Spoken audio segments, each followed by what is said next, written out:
Bonjour Samy, Salut Hello. Samy, merci d'être bienvenue. là avec nous aujourd'hui. Samy, aujourd'hui on va parler d'un sujet qui va toucher tout le monde, c'est la bière. T'es brasseur à la brasserie du Fennec. C'est ça. Est-ce que tu peux nous expliquer un peu qu'est-ce que c'est Fennec, qu'est-ce que vous faites? Alors, Fenech, c'est un projet que j'ai commencé à développer fin de l'été dernier, en 2021. C'est donc une microbrasserie que j'ai voulu mettre en place suite à l'arrêt de ma microbrasserie précédente, en fait, qui s'appelait Doxila, qui a un petit peu subi les effets de la pandémie du Covid. Et après quoi, ben, j'ai voulu relancer ce projet-là parce que le premier projet avait été un peu euh, avait été amorcé mais n'avait pas pu vraiment voir le jour et c'était super frustrant en fait. Donc j'ai voulu faire les choses différemment, à ma façon. Je partais seul sur ce projet et puis pour le résumer, l'idée c'était de faire de la bière quoi. C'est un produit que j'aime beaucoup. J'ai appris à le découvrir avec tout le milieu des bières artisanales en fait. Et puis, ça faisait quelques années que je brassais dans ma cuisine. Et voilà, j'avais pu rejoindre des locaux, en fait, où existait déjà une autre brasserie, ce qui m'a permis, en fait, de me développer beaucoup plus vite. Et la brasserie Fennec a vu le jour cette année, en fait, en 2022. Et Ok, pourquoi Fennec? Pourquoi Fennec? Ça, c'est une bonne question. En fait, au cours du développement de ce projet, mon meilleur ami, Alessandro, a rejoint ce projet et c'était le moment où je devais trouver un nom, en fait. Et c'est lui qui m'a suggéré ce nom, du fait que j'ai des origines algériennes et puis que le fennec est l'animal national du pays. On a choisi ce nom-là parce que c'était aussi un nom qui était assez simple à dire et qui graphiquement pouvait apporter certaines choses cool pour la personne qui travaille sur tout la ligne visuelle Hmm. en fait. cool. Et puis du coup là maintenant, t'as commencé à penser à ce projet en 2021, vous avez lancé en 2022, maintenant vous en êtes où? C'est quoi le statut? Alors, la brasserie a vu le jour officiellement début du mois de juin.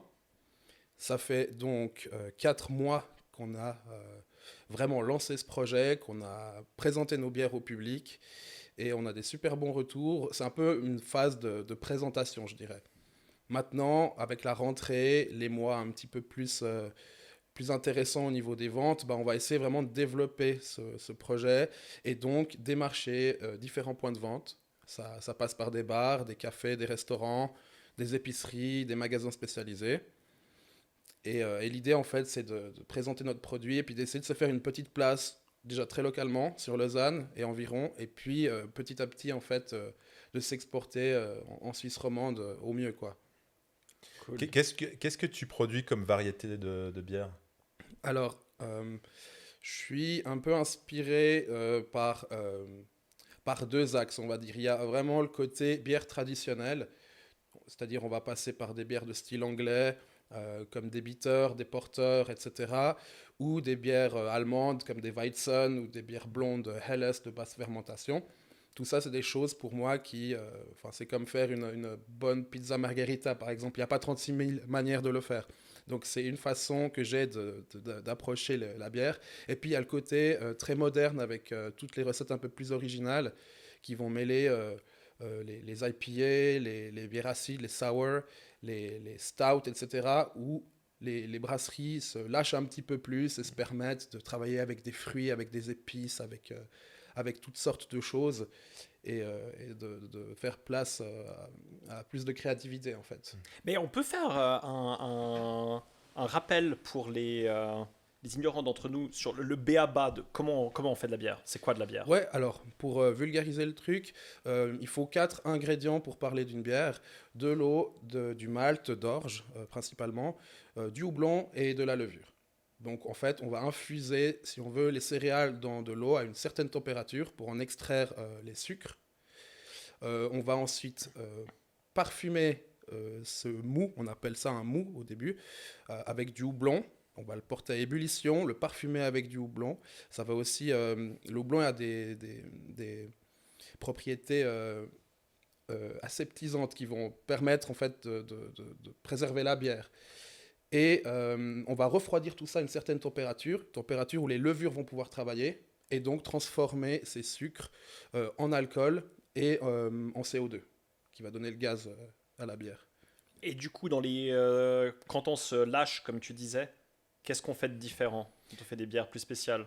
Ce qu'on fait de différent, c'est qu'on va en fait, on va travailler avec les houblons les plus modernes, les plus goûtus en fait. Pour donner un exemple très simple, peut-être les anciennes générations, même certaines personnes de notre génération, dans nos amis, ils ont une certaine vision de ce que c'est qu'une bière en termes de goût. Et ces gens-là, en fait, vont souvent être un peu surpris quand ils vont goûter des bières plus modernes, donc comme des IPA par exemple, qui sont vachement plus houblonnées, qui vont en fait offrir une palette de goûts et de saveurs complètement différentes.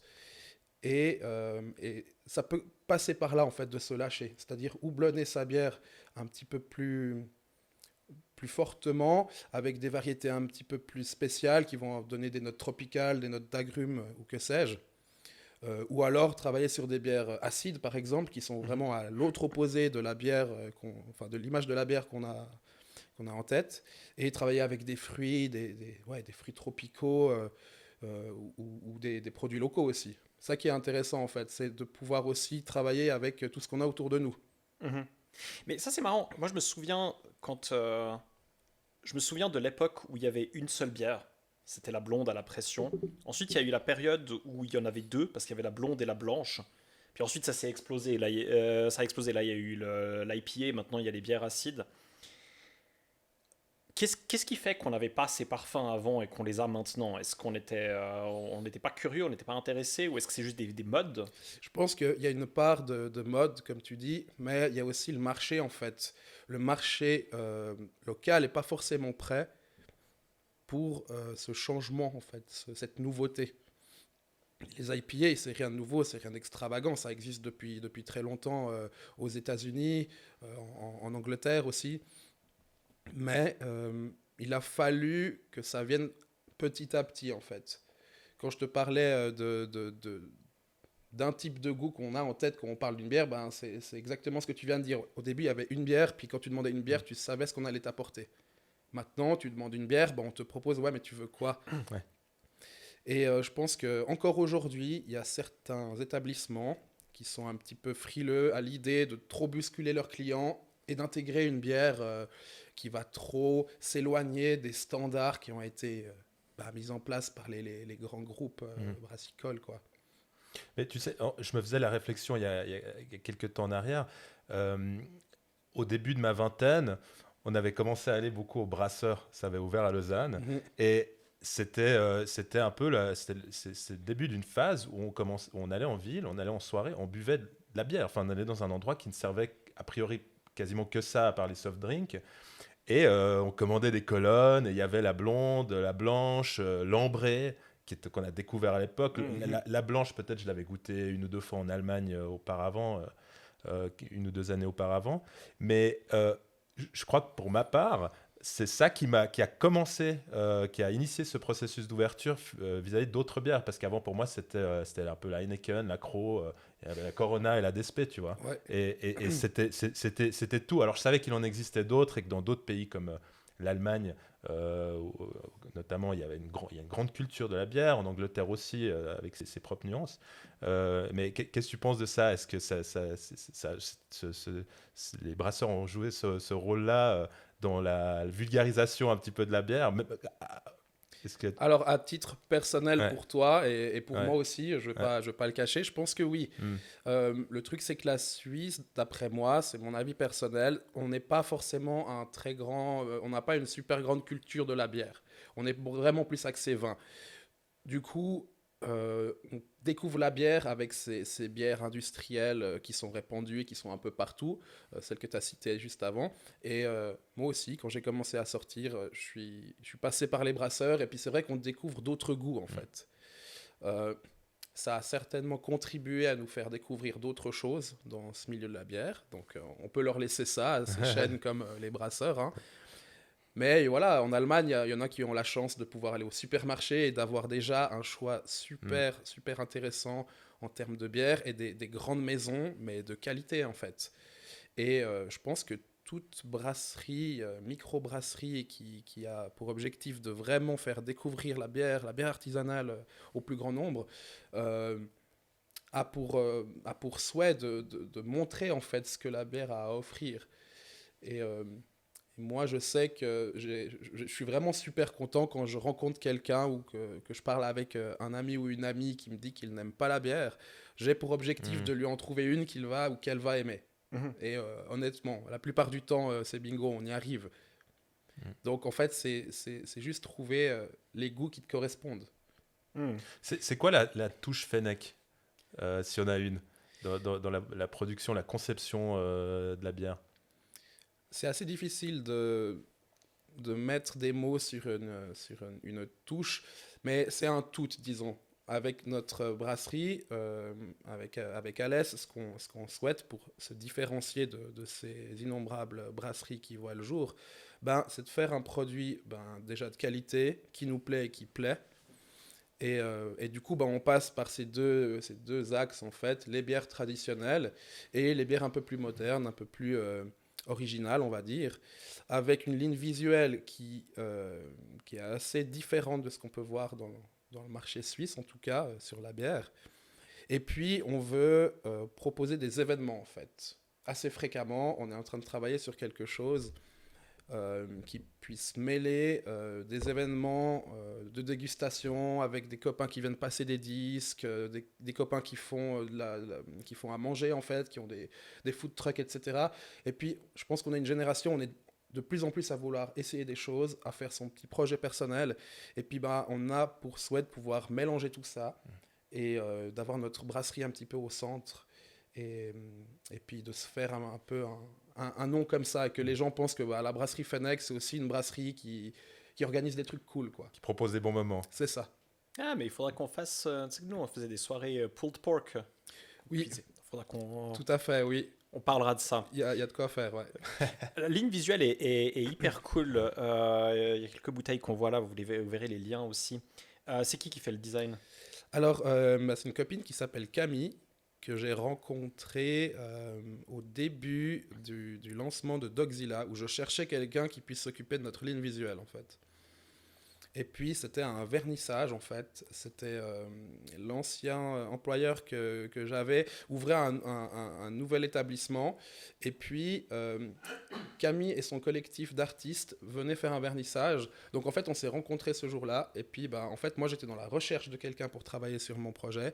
Et puis, elles étaient à se dire, mais ce serait trop cool de pouvoir bosser avec une brasserie et leur faire des étiquettes. Voilà, pur hasard, on s'est rencontrés ce jour-là. Et depuis, on n'a pas arrêté de travailler ensemble. Et puis, pour Fennec, on a voulu faire complètement autre chose de ce qu'on faisait avant. Et puis, voilà, l'idée, c'était de partir sur ces couleurs assez claires, pastel, et puis de mêler le monde végétal et le monde animal, et d'en faire des chimères, en fait. Ouais, c'est très cool, ça donne soif, en tout cas. Ouais. J'ai une question, avant qu'on aille plus loin, en fait je voulais revenir un pas en arrière. Toi, je sais que tu as eu un parcours un peu non conventionnel. Tu n'as pas étudié dans le but de devenir un brasseur. Tu peux nous dire un peu par où tu es passé? Volontiers. Alors, j'ai fait des études à l'université de Lausanne en commençant le cursus dans la faculté de médecine pour finalement me réorienter en biologie, toujours axé très médical. Avec un master en biomédical et spécialisé dans les neurosciences. Voilà, donc un petit peu loin du monde du brasseur. Mais en fait, j'ai toujours suivi mes envies et puis je fonctionne assez au feeling. Donc mes expériences de laboratoire ne m'ont jamais apporté la satisfaction que j'avais besoin pour me dire « Ah, c'est trop cool de me lever le matin pour aller au travail ». Et j'en ai eu différentes. Donc à la fin de mes études, j'ai eu un petit moment où je me suis un peu posé les questions de ce que je voulais faire. Ce qui tombait bien, c'est que j'étais déjà dans le milieu de la restauration. Mon job étudiant est devenu mon job. J'ai eu l'opportunité de grader un petit peu et puis de m'en sortir financièrement. Et je m'y retrouvais en fait dans le rythme de travail et puis dans ce que ça m'apportait en fait, dans la dynamique de travail et dans l'énergie que je pouvais échanger avec ce travail. Et c'est là, en fait, que j'ai aussi rencontré des artisans, des collègues passionnés qui m'ont transmis, en fait, plein de choses sur ces produits qu'est le vin, qu'est le fromage, qu'est la bière, etc. Et puis, bah, en fait, j'ai assez croché avec la bière parce que c'était très accessible. C'était productible facilement à la maison avec un peu de matériel. Ça impliquait de la fermentation, c'était des processus que j'avais étudiés. Donc, en fait, c'était une première approche intéressante. Et puis, bah, je me suis un peu lancé. Et bah, de fil en aiguille, j'ai fait des bières qui étaient de mieux en mieux. Et puis, voilà, en fait, c'est un peu au terme de ce premier travail que j'ai été embauché ailleurs, en fait, dans un établissement un peu plus axé sur la bière. Et c'est là où j'ai pu aussi investir des locaux et puis vraiment lancer un projet de petite brasserie. Et du coup, il me semble que tu le laissais entendre, tes études t'ont un petit peu aidé, t'ont apporté des petites connaissances que tu as pu utiliser dans ta carrière de brasseur. Euh, un petit peu, ouais, Un petit peu. ça m'a servi sur tout le côté levure et fermentation, mais ça m'a, en fait, plutôt le côté toujours attiser sa curiosité, toujours l'envie d'apprendre, de chercher, de comprendre pourquoi. Je pense que c'est plus une conduite, une méthode de faire qui m'a servi. Et puis ouais, quand on aime faire des choses et quand on aime les faire bien, eh ben, on se donne les moyens pour le faire. Donc c'est un petit peu dans cette optique que j'ai lancé tout ça. Et puis oui, effectivement, c'est toujours intéressant de comprendre ce qui se passe d'un point de vue biochimique sur un produit qu'on fait. Et puis ça nous permet aussi d'ajuster beaucoup plus précisément quand il y a des soucis. Mm. Est-ce que la bière ou certaines bières ont des vertus pour le corps autres que celle de nous donner un petit buzz qu'on ne connaît pas forcément? Alors, oui, je pense. Avec modération, j'imagine. Évidemment. Après, c'est pas que c'est controversé, mais c'est un petit peu comme le verre de vin rouge qui est bon pour le cœur, vous voyez. Je m'attarde pas trop là-dessus. Je pense que une bonne bière, ce sera toujours relaxant, détente. Faut pas en abuser, effectivement. Euh, c'est Enfin voilà, moi honnêtement j'ai vu de tout. J'ai vu des études, entre guillemets, hein, qui prônaient les bienfaits de la bière sur la mémoire ou des choses comme ça. Je pense qu'après un certain stade, on a l'effet inverse. Oui. Donc voilà, moi je m'affranchis un peu de tout Alors, ça, quoi. je t'avoue que ma question vient d'un article que j'avais lu sur les effets de la bière. Alors, toujours consommée avec modération, bien entendu. Je crois que c'était la bière blanche sur la flore intestinale. Euh, Voilà, c'est un article que j'avais lu il y a quelques mois en arrière. Et du coup, je me suis dit, bon, bah, maintenant, je peux boire la blanche, quoi. En Si, fait, si je dois en boire une, ce sera la blanche. voilà, en fait, c'est trouver une raison qui te permet de boire une bière en toute J'ai bonne lu des conscience. articles similaires sur les effets antioxydants du single malt scotch aussi, donc ça m'a aussi Ouais, mais je pense que validé dans ma c'est des études qui consommation. sont populaires parce qu'on a envie de les entendre. Ah ouais, On a ouais, envie tout à d'entendre fait. ces Oui, oui, je crois que résultats-là. j'avais un biais à l'entrée. Exactement. Non, là où je peux apporter peut-être un élément de réponse, c'est que beaucoup de bières artisanales sont refermentées en bouteille en fait. Donc on a quand même de la levure qui est plus ou moins active et présente. Et la levure en fait a plein de vertus intéressantes pour le corps. Je pense que certaines bières allemandes, notamment des bières blanches, ont souvent ce dépôt de levure au fond de la bouteille. Et probablement ça apporte certains bienfaits sur la flore intestinale. Ah, d'accord. Ok, intéressant. Et j'avais une question à laquelle tu as répondu, en tout cas partiellement. Je voulais demander en fait pourquoi. Donc il y a eu une explosion des microbrasseries. Et ma question c'était pourquoi c'était spécifiquement dans ce domaine-là, dans la bière et pas dans une autre boisson. Bon, tu disais que la bière était relativement simple à faire, donc on pouvait commencer chez soi. C'est ça la Ouais, raison? je pense que c'est la première raison en fait. C'est que c'est très facile de commencer à faire de la bière. Il faut pas grand-chose. Et puis, et à mon avis, les résultats sont concrets rapidement. Enfin, il faut quand même attendre un certain délai de fermentation. Mais disons on a un résultat qui peut être intéressant assez vite. Mais en fait, c'est assez satisfaisant. Mhm. C'est, à mon avis, une des raisons qui pousse les gens qui s'y essayent de se dire bon, en fait, on peut aller plus loin. On peut essayer de grandir un petit peu, de vendre ça peut-être à l'épicerie du coin, et de fil en aiguille, voilà, on en fait une brasserie, puis on atterrit sur le marché, quoi. Ouais, c'est vrai qu'en tant que start-upper, je voyais les whiskies écossais, puis je me disais, mais comment tu lances une boîte en se disant que tu vas vendre ton premier produit dans 12 ans quand il sera sorti de flux, quoi. Exactement, ouais. Mon but dans la vie, c'est de produire et de vendre du whisky 16 ans d'âge. Voilà, mon business plan. Donc, ouais, il sera sur le marché en 2038. Ouais, la c'est patience, compliqué, c'est vraiment une vertu importante pour toutes ces boissons. En fait, il y a pas photo. Le temps est ton allié la plupart du temps dans ces processus de fermentation, de maturation, d'affinage, etc. Il y a aussi pas mal de bières qui peuvent être vieillies en barrique de chêne, par exemple. Et certaines bières sont ensuite assemblées au même titre que peut l'être le vin. Et c'est des bières qui ont 1, 2, 3 ans d'âge parfois. Donc, on n'est pas aux 16 ans d'âge d'un whisky, par exemple. Mais voilà, il faut de la patience.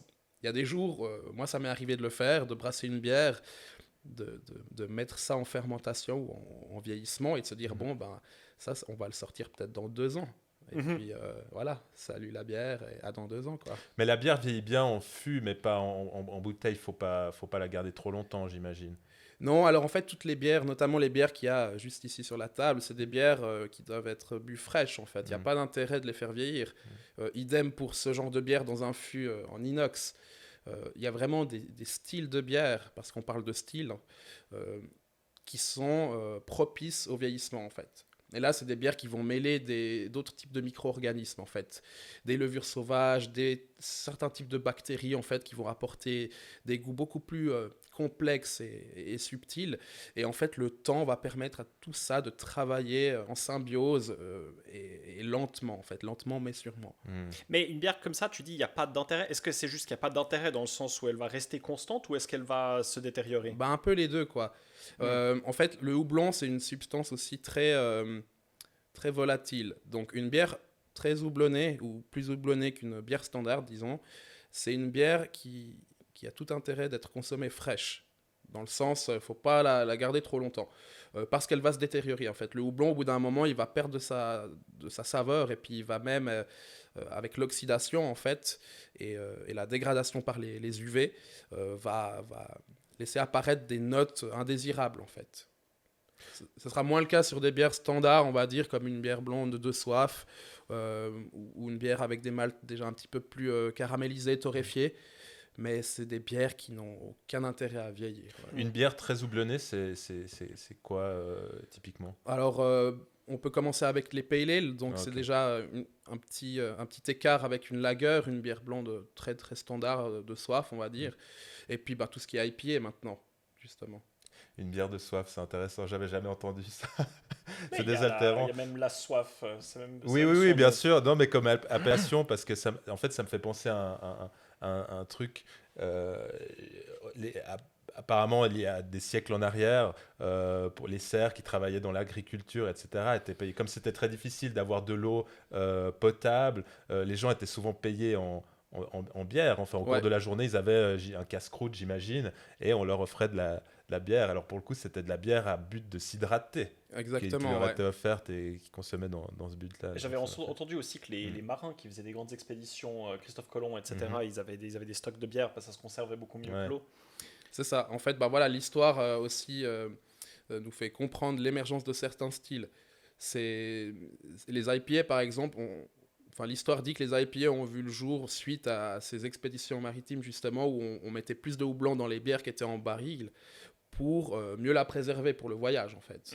Ce serait d'ici qu'est née la IPA, par exemple. Ah, et du coup, India Pale Ale parce que voyage en Inde. Exact. Intéressant. Un point pour Gabriello.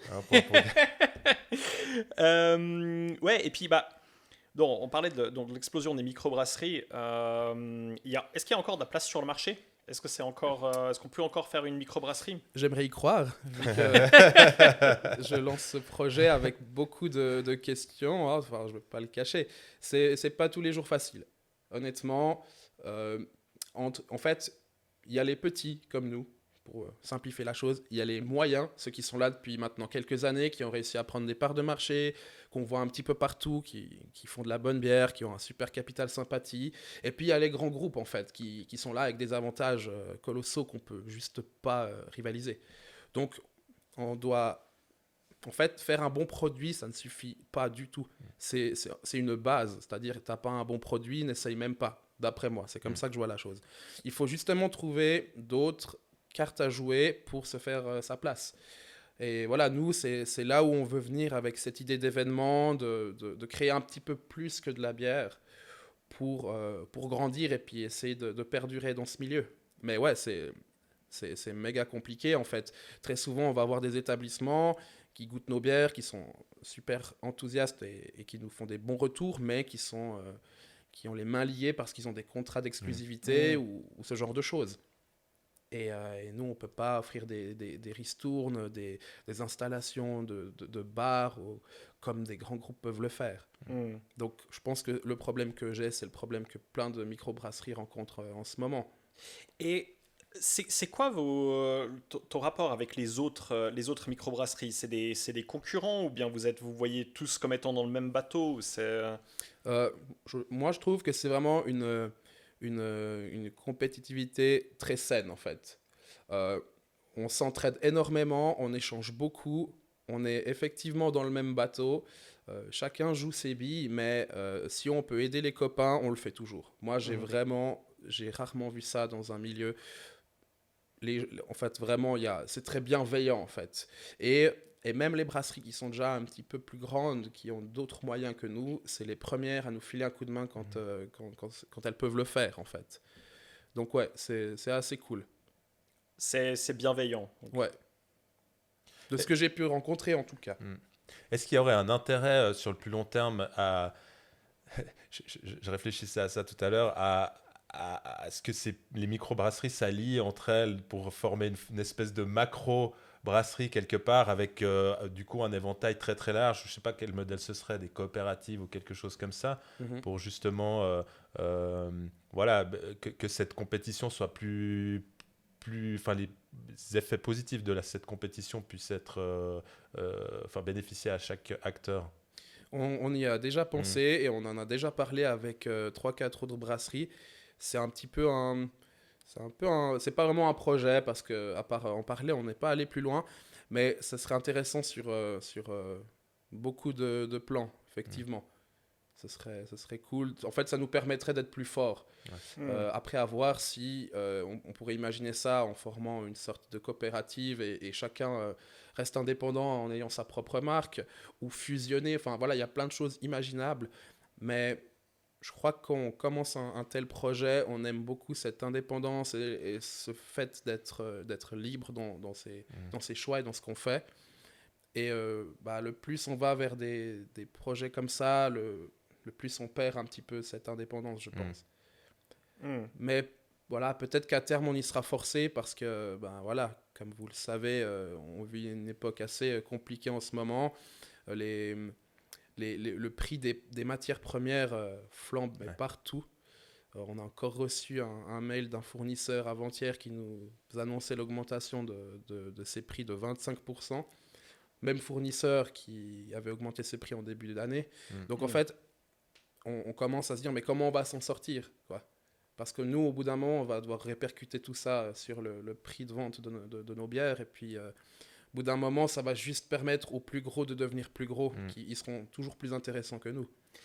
Et dans le domaine des bières plus de niche, que font les grands groupes? Est-ce que c'est une menace ou bien ils restent dans les bières conventionnelles? C'est une bonne question parce que ça, c'est quelque chose qui nous fait énormément rire avec les collègues brasseurs. C'est que ces grands groupes essayent justement de prendre quelque part de marché sur les bières un peu plus spéciales, notamment sur la IPA par exemple. Et en fait, on va faire des campagnes publicitaires où on va mettre des jeunes avec une petite chemise de bûcheron en train de mettre quelques cônes de houblon dans une cuve et on va labelliser ça en étant une IPA toute locale et nous on est curieux donc on va goûter ça et puis voilà, ça nous fait bien rire en fait. C'est pas, ils y arrivent pas encore. Bah, ils pourraient y arriver avec les moyens qu'ils ont, mais on a bien compris qu'en fait, c'était simplement... c'était juste de la communication, de la Hmm. publicité euh, sur un produit quasi déjà existant, à peine retouché. Et puis voilà, en fait. C'est pas du tout leur marché. Hein. C'est simplement qu'ils vont s'étendre le plus possible. Donc pas du tout une menace a priori pour les microbrasseries. Bah, en termes de goût et de qualité de produit, je pense pas. Hmm.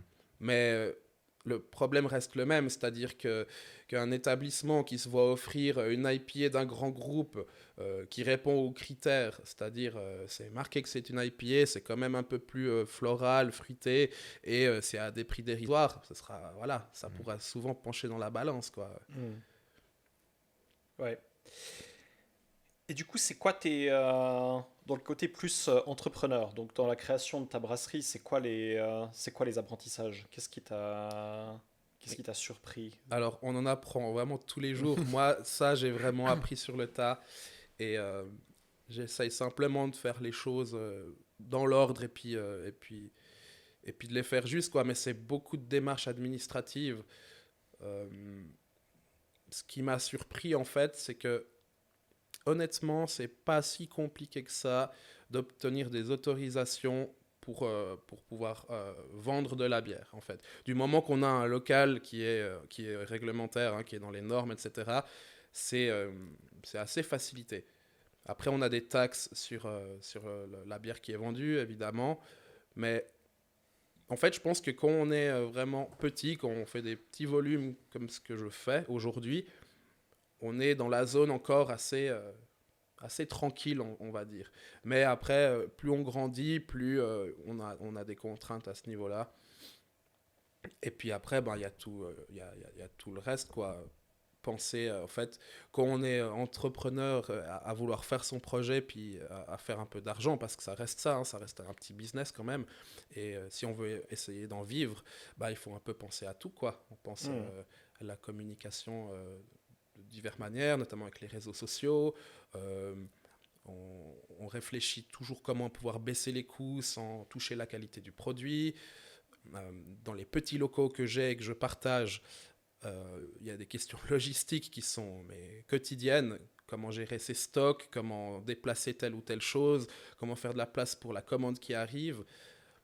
Et en fait, tout ça, ben, c'est une question d'habitude. Puis à force d'exercer, ben, on trouve un peu ses repères et puis on se rend compte que ça peut le faire.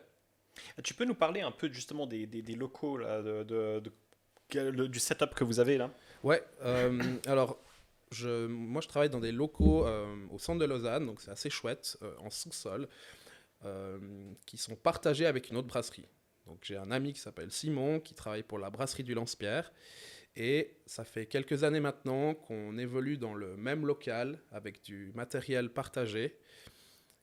Et voilà, en fait, on a un agenda dans lequel on organise notre temps et nos diverses tâches. Donc voilà, on sait que tel jour, il y en a un de nous deux qui va brasser, ce qui empêche l'autre de faire du travail à la brasserie. Et puis, ça nous permet aussi de gérer des commandes groupées pour tout ce qui est matière première et de ne pas être seul dans ces locaux aussi. Parce que, mine de rien, c'est assez important d'avoir une présence humaine, vu Hmm. que lui, il est seul dans les opérations à la brasserie et que moi aussi, en fait. Donc voilà, c'est un peu une petite brasserie communautaire, comme on l'appelle. On est notre petite communauté de deux personnes, mais ça nous va bien. Ouais, en fait, ça nous permet aussi d'échanger. C'est-à-dire qu'on se fait goûter ce qu'on fait, on échange sur nos procédés de fermentation, sur comment on brasse en fait. Et Mhm. puis on voit que malgré qu'on travaille les mêmes matières premières sur le même matériel, on a une vision de la bière qui est un poil différente Hmm. et on a une approche qui n'est pas exactement la même. Vous produisez combien? Quelle quantité de bière? Alors, moi, Si on a si tu peux dire. ouais, je peux. Là, j'ai pas encore assez de recul pour parler à l'année en hectolitres, mais disons que j'ai des cuves qui me permettent de brasser 300 litres par cuvée. Euh, Simon, lui, ça fait déjà quelques années qu'il est dans ce milieu, il est plutôt autour des 500-600 litres. Et puis voilà, en fait, on est quand même méga à l'étroit dans ces locaux. Et puis, on prospecte un petit peu pour trouver quelque chose de plus grand, en fait, et s'agrandir. Et une cuvée, ça prend combien de temps? Alors, pour brasser et remplir cette cuve, ça prend une journée de travail. C'est une journée de 7-8 heures. Mais après, il faut compter la fermentation. Et puis là, ça peut aller de 3 à 4 semaines jusqu'à ce que la bière soit conditionnée. Et puis, faut compter encore bien 2-3 semaines pour la refermentation en bouteille. Disons, grosso modo, 8 semaines entre le jour du brassage et puis le jour où la bière est vraiment prête à être dégustée. Cette fermentation en bouteille, elle se fait à quelle température? Alors plutôt à température ambiante. Ok. Ouais. Et donc, tu disais que tu as un associé, Alessandro. Ouais. Comment vous partagez le travail parce que tu disais que tu étais seul dans le local de production. Ouais, en fait, en discutant un peu de ce projet en début d'année, il m'a proposé de le rejoindre en me proposant de s'occuper de certaines choses à la brasserie qui savait très bien qui allait me prendre beaucoup de temps et qui allait peut-être me ralentir. Et puis, j'ai pas eu besoin de réfléchir longtemps, quoi. C'était super bienvenu d'avoir mon meilleur ami qui rejoigne le projet et puis qui s'occupe de tout ce qui est plus administratif, compta, logistique et tout ça. Et du coup, moi, ça me permet vraiment de me concentrer sur la production de bière, sur tout ce qui se passe à la brasserie, en fait. Samy, c'est quoi ta vision pour le Fennec dans, je sais pas, sur 3, 4, 5 ans, où tu te vois euh, avec ton business? Moi, j'espère pouvoir en vivre Hmm. à 100%, c'est-à-dire j'espère avoir pu déménager d'ici là, d'avoir une belle grande brasserie où je peux inviter des copains, des, des clients, des gens intéressés à découvrir ce qu'est la bière et puis y faire des événements en fait, avoir vraiment un lieu qui soit cool, qui soit festif et, et puis ouais, pouvoir en vivre, crois que déjà c'est un bel objectif quoi. Clairement. Euh, Tu parlais de différentes rencontres que tu avais faites. Bon, il y a ton associé Alessandro, il y avait votre designer Camille, l'autre brasseur avec qui tu partages les locaux. Et une fois, pour Camille en particulier, tu avais dit que c'était un hasard. Mais comment tu fais pour susciter ce hasard? Enfin, est-ce que tu fais quelque chose pour susciter ces hasards ou comment ça s'est fait tout ça? Ouais, il faut toujours un peu provoquer la chance aussi. Moi, j'ai pas hésité à me déplacer aux divers événements, aux portes ouvertes, aux festivals de bière, de rencontrer des brasseurs, des brasseries, et de visiter, de discuter avec les gens. Et puis, ce qui est cool dans ce monde de la bière, c'est que c'est quand même très jovial, amical et bon enfant, quoi. Autour d'une bière, on connecte assez vite et assez facilement. Et puis, ça m'a permis d'échanger sur plein de choses, en fait. De savoir ce que je faisais de bien, ce que je pouvais améliorer. On me filait des tuyaux aussi sur des fournisseurs. Enfin, tout ça m'a permis de mettre en place la petite brasserie que j'ai aujourd'hui, très clairement. C'est quoi les événements où les brasseurs se rencontrent? Les festivals de bière, Ouais, c'est quoi des salons de la bière. T'as des festivals de la bière qui voient le jour en Suisse de plus en plus.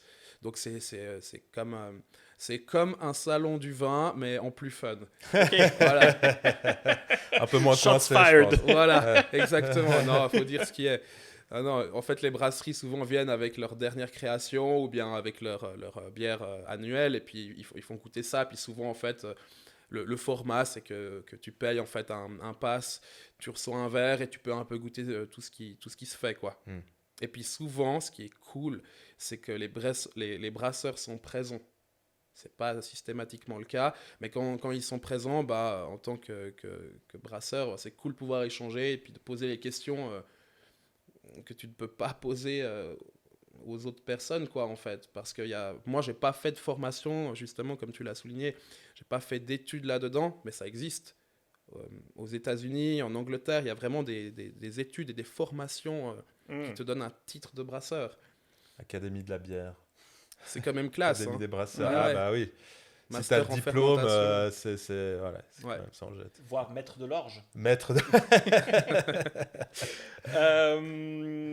Il y a un événement que tu recommandes, un festival, un endroit qui est cool. En Suisse, il y en a deux que j'aime bien. Il y en a un qui se passe à Lausanne, qui est le Lausanne Beer Celebration, qui a lieu à la cantine de Sauvablin en début d'été. J'ai eu la chance d'y participer avec la brasserie le week-end du lancement, en fait. Donc, c'était assez fun. Et puis, il y en a un autre assez cool à Bâle, en fin d'année, au mois de novembre, dans le Markthalle, qui est cet énorme dôme à côté de la gare où il y a plein de stands de street food, en fait. Et pour n'y être allé qu'une fois, c'était chouette parce qu'ils placent tous les stands de bière au milieu, en fait, des stands de nourriture, c'est assez chouette. Puis après, en fait, on a un peu partout en Europe, quoi. Souvent, ils sont organisés par la brasserie phare du pays. Donc voilà, on en trouve au Danemark, en Espagne, en France, en Italie. Et ils n'ont pas peur de s'exposer à la concurrence? C'est aussi bon enfant et bienveillant? Ah ouais. Ces festivals, ils invitent des brasseries du monde entier. Ah, excellent. Ouais, c'est vraiment cool. Et puis après, ça donne lieu à des collaborations où des brasseries vont brasser ensemble sur le setup d'une brasserie. Et ça fait des bières éphémères, un petit peu édition limitée, qui sont souvent très, très originales et super cool. C'est génial, plus d'industrie devrait être comme ça. Je me souviens quand Burger King avait proposé à McDo de faire un Mac Hopper comme burger éphémère. Puis McDo avait ça, j'ai loupé, par contre. avec absolument aucun humour. C'est dommage. C'est dommage, ouais. Après, je n'ai jamais vu de collab entre grands groupes brassicoles, par exemple. Et c'est peut-être mieux d'ailleurs. Ah ok, donc c'est toujours des plus petits... C'est propre au craft, quoi. C'est vraiment propre à ça, à la bière artisanale. Il y a aussi toute une philosophie derrière. Moi, je le sens en rencontrant ces brasseries aussi. On est là pour s'aider, c'est déjà pas facile Pour ces brasseries, c'est compliqué aussi de durer, puis ils doivent payer leurs employés. Enfin, c'est quand même beaucoup plus que ce que je vis moi, quoi. Donc, à mon avis, ces brasseries ont tout intérêt à s'entraider, quoi. C'est quoi ta bière préférée? C'est peut-être dur d'en citer qu'une. Ouais, c'est assez dur. Là, c'est la bière que je n'ai pas encore brassée. Excellente réponse. Ouais, c'est un peu naze, hein. Non, c'est top. Non, mais non, c'est dur à choisir. Franchement, en plus, je suis facile. Moi, j'aime vraiment de tout. Puis c'est un peu par phase. Là, on repasse avec des temps pluvieux et puis il fait tout froid. Et je bois beaucoup plus volontiers une bière noire, une stout, bien torréfiée sur les notes de chocolat et de café. Puis voilà, en été, une petite IPA, quelque chose de très, très buvable, comme on dit, qui descend tout droit, c'est toujours cool, quoi. Et c'est quoi le next big thing? Il y en a eu l'IPA, là il y a la bière acide, c'est quoi les tendances? Alors, pour lire pas mal de magazines et d'articles là-dessus, je crois que le trend recommence, en fait. On repart sur la blonde. Je crois qu'on va repartir lager. sur des trucs très basiques, ouais, comme les lagers, etc. Des IPA beaucoup plus sèches et amères, comme les West Coast IPA à l'américaine, etc. Mais voilà, il faut voir ce qui sort sur le marché après pour confirmer ces trends. Et toi, tu essaies de suivre ces trends ou tu suis ta propre voie plutôt? Non, j'ai pas besoin de suivre ça, et puis je fais vraiment ce que j'ai envie de faire. Après, des fois, les trends proposent des choses qui m'intéressent, donc j'ai envie de m'y essayer, mais je crois pas qu'il y ait vraiment besoin de suivre le trend pour vendre plus. Et ok, donc tu dis des fois tu as des trends et tu as envie de t'y essayer, donc ok, tu entends parler d'une nouvelle bière, ça va être quoi ta démarche? Tu vas sur Marmiton pour trouver la recette ou Alors, typiquement, j'ai un exemple assez chouette. J'étais à un festival de bière cet été à Londres avec un bon ami à moi qui est aussi brasseur de sa propre brasserie. Et puis, on avait pour projet de brasser une bière en collaboration à la fin de l'année, mais on ne savait pas quoi. On a goûté plein de trucs et on est tombé sur un nouveau style d'IPA, en fait, une sorte de déclinaison d'IPA, et puis qui s'appelle Cold IPA. Et en fait, on s'est rendu compte qu'on n'était pas tout à fait d'accord sur ce que c'était. C'est-à-dire qu'en fait, on n'avait pas la même vision de ce que ça devait être, cette bière. On avait les deux lu des trucs différents. Du coup, en fait, à chaque stand qui proposait ce style de bière, on goûtait, puis on parlait avec le brasseur. Et de fil en aiguille, on s'est rendu compte, en fait, c'est plus ou moins ça.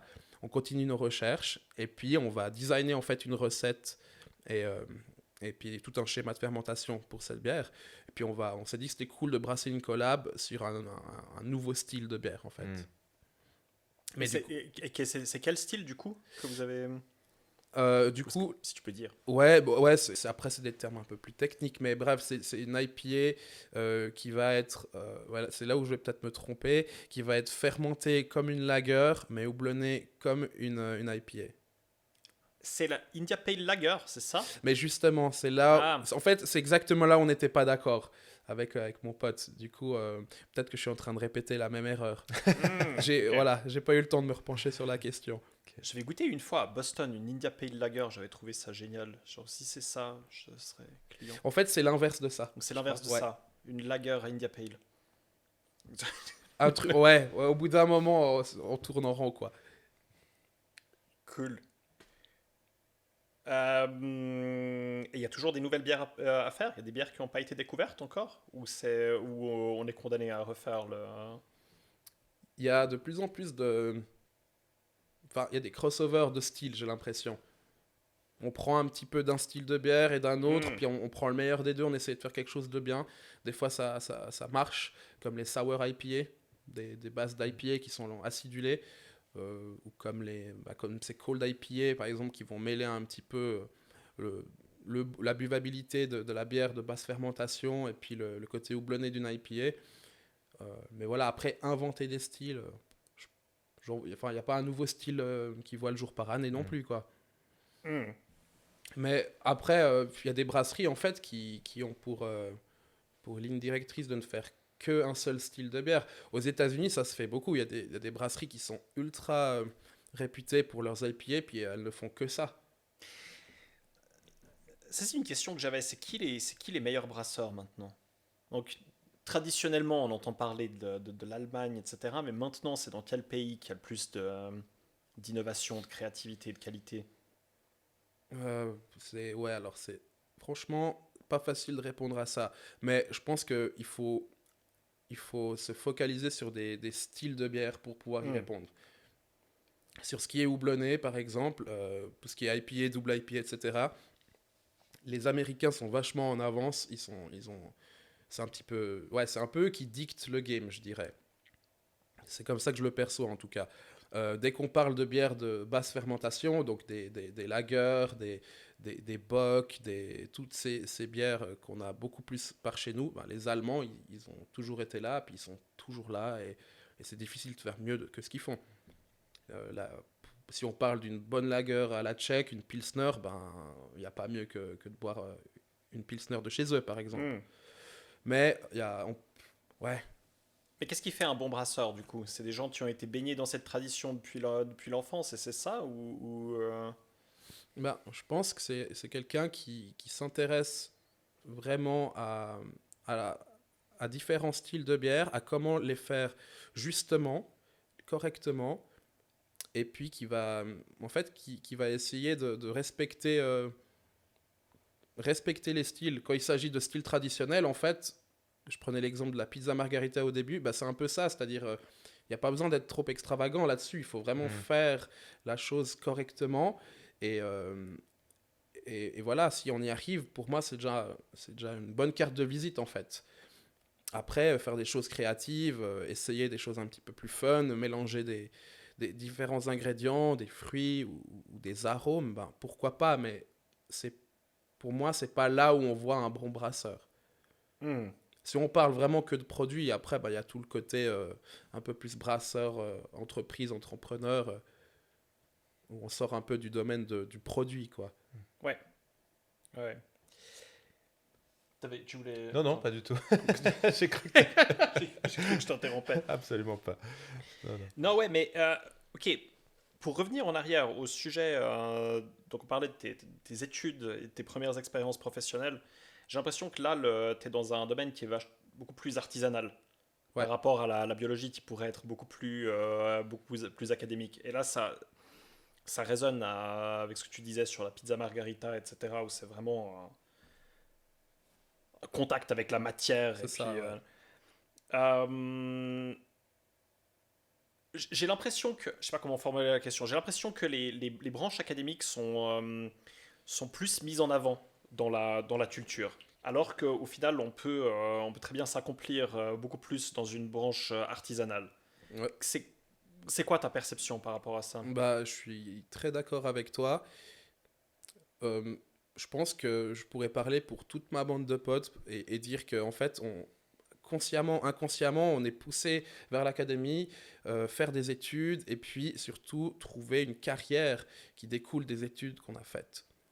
Et moi, je me rappelle un petit peu du dernier apéro qu'on a fait avec les copains du master, où je me rendais compte qu'il y en avait pas mal qui cherchaient une place, mais qui n'étaient pas du tout convaincus par cette direction, en fait.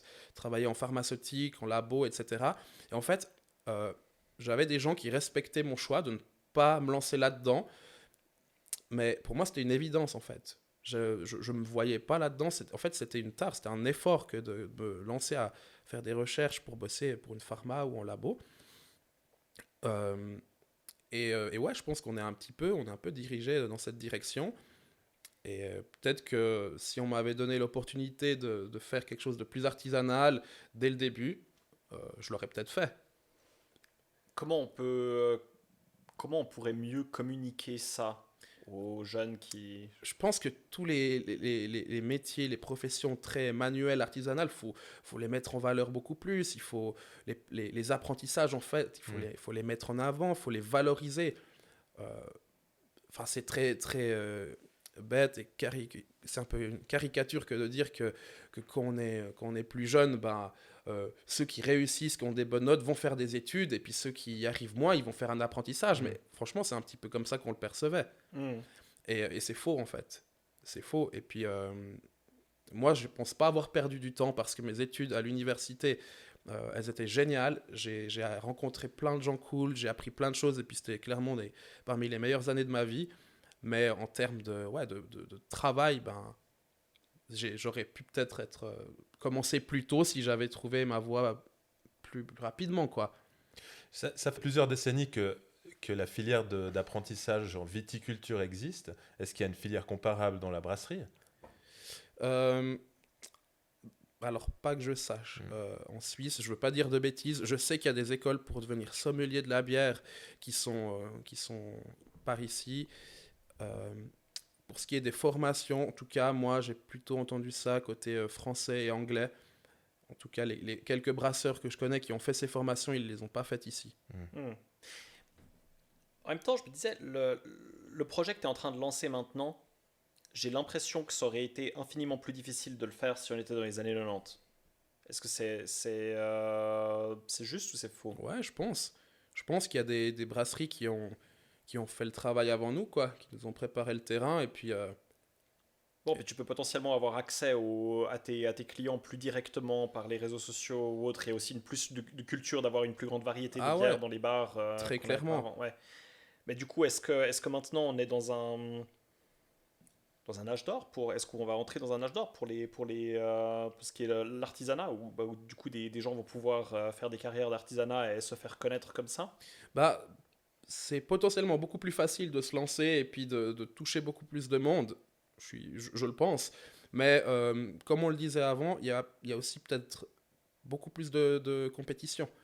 Beaucoup plus de gens vont se lancer et du coup, ben, comment se distinguer dans tel ou tel milieu, quoi. Que ce soit dans l'artisanat, enfin, dans l'alimentaire ou dans je sais pas, dans le bricolage, dans la création d'objets.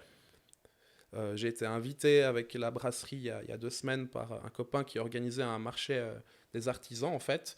Et c'était marrant parce qu'il y avait une trentaine d'exposants. Je connaissais une personne sur 2 pratiquement. De voir plein de gens, en fait, que je connaissais de proche ou de loin, qui avaient lancé un petit peu leur projet, quoi. Leur petit business. Et puis, ben, c'est super. Ça veut dire qu'il y a quand même plein de gens qui se tournent vers ça. Il y a une possibilité de le faire, mais en même temps, il y a un peu tout le monde qui peut le faire. Donc tout le monde se retrouve avec une toute petite part du gâteau et des grosses difficultés à subsister, en fait. Exactement. Et comment est-ce que toi, tu t'es pris pour apprendre tout ce qu'il faut que tu connaisses pour gérer ton business au-delà du fait de brasser la bière? Comment j'ai voulu... Comment tu fais pour apprendre ça et pour développer ça? Donc, quand il faut te faire connaître, gérer ta boîte ou autre? Ben, honnêtement, j'apprends encore. Hein. Je sais juste que j'ai trouvé quelque chose qui me passionne, qui me drive et qui me donne envie de m'investir. J'ai pour finalité de faire des bons produits, de pouvoir en vivre. Tout ce qu'il y a au milieu, c'est des choses que je dois faire pour y arriver. Ça veut dire faire développer ma boîte. C'est un peu bizarre de l'appeler comme ça, mais voilà, c'est le terme. Et puis ouais, c'est faire des recherches, se documenter, et puis échanger avec des gens qui ont de l'expérience là-dedans, en fait, qui peuvent nous mettre en garde sur certains dangers, et puis nous donner des bons conseils pour bien réussir, en fait. Mais en vrai, il y a pas de formule magique, il n'y a pas de marche à suivre. Est-ce qu'il y a des éléments, des points durant ta carrière de brasseur où tu t'es planté, tu as fait fausse route et tu as dû corriger le tir? J'ai eu des collaborations avec des clients qui n'étaient pas forcément intéressantes. Puis qu'on commence, qu'on est petit, on dit oui à tout un peu. Puis des fois, on se rend compte que en fait, la prise de risque devrait être partagée. Et puis en fait, on se rend compte en faisant le calcul que en fait, on prend tout le risque, quoi. Mais les profits sont partagés. Ouais, c'est ça. Donc ça, moi, j'ai appris à dire non aujourd'hui. Et puis c'est des choses qu'on discute avec Alès, justement, à se dire, en fait, il faut savoir dire non à une potentielle collaboration, à un potentiel partenariat qui n'a pas l'air si intéressant que ça, finalement. Même si on est dans le besoin d'en trouver des partenariats. Mais il ne faut pas dire oui à tout, par exemple. Comment tu évalues l'intérêt réel d'un partenariat? Est-ce que tu as un petit code de conduite? S'il y a le feeling déjà et que c'est un peu un deal win-win, c'est suffisant, quoi. Si on rencontre des gens qui sont cool, qui sont réellement intéressés par ce qu'on fait et qui sont OK avec nos conditions, entre guillemets, donc nos prix, nos volumes, etc., et qui eux, ils trouvent leur compte parce qu'ils aiment bien notre bière et que ça leur fait plaisir de proposer quelque chose de plus local, de différent de ce qui est vu et revu partout, c'est cool, quoi. Nous, on adore ce genre de partenariat. Aujourd'hui, quel conseil tu donnes à celui qui veut lancer sa microbrasserie? Est-ce que c'est un conseil que tu donnerais en vérité? Si tu as vraiment envie, ouais, franchement, si tu as vraiment envie, que tu y crois, que tu es prêt à t'investir à 100%, en gardant en tête que c'est pas pour autant que ça va marcher, oui. Mais si tu as des doutes, si tu sais pas trop, si tu as trop peur du risque, moi, je le recommanderais pas forcément. Et quelle est l'erreur à ne pas faire quand on se lance? Aller trop vite, à mon avis. Aller trop vite, comment ça? À mon avis, il faut aller étape par étape. C'est-à-dire accepter qu'au début, on est petit, qu'on va déjà essayer de peaufiner la qualité de son produit, d'avoir peut-être peu de points de vente, mais des points de vente de confiance avec qui il peut y avoir un bon roulement, et grandir petit à petit. Moi, je ne veux pas citer de nom, mais je connais des brasseries qui ont voulu aller méga vite, prendre toutes les parts du marché direct, et puis ça a amené à des échecs, à des burn-out, à des restructurations, et c'est pas cool, quoi. Alors, on te souhaite la meilleure, la plus longue et la plus sustainable croissance possible. Cool. Merci beaucoup. De tout cœur, ouais. Merci à toi, Samy, la présence. Merci à vous. Merci beaucoup. On le rappelle, Samy, la brasserie du Fennec. Les liens seront dans la description. Goûtez-la. Elle est bonne. Goûtez-la. On retiendra ça. Ciao.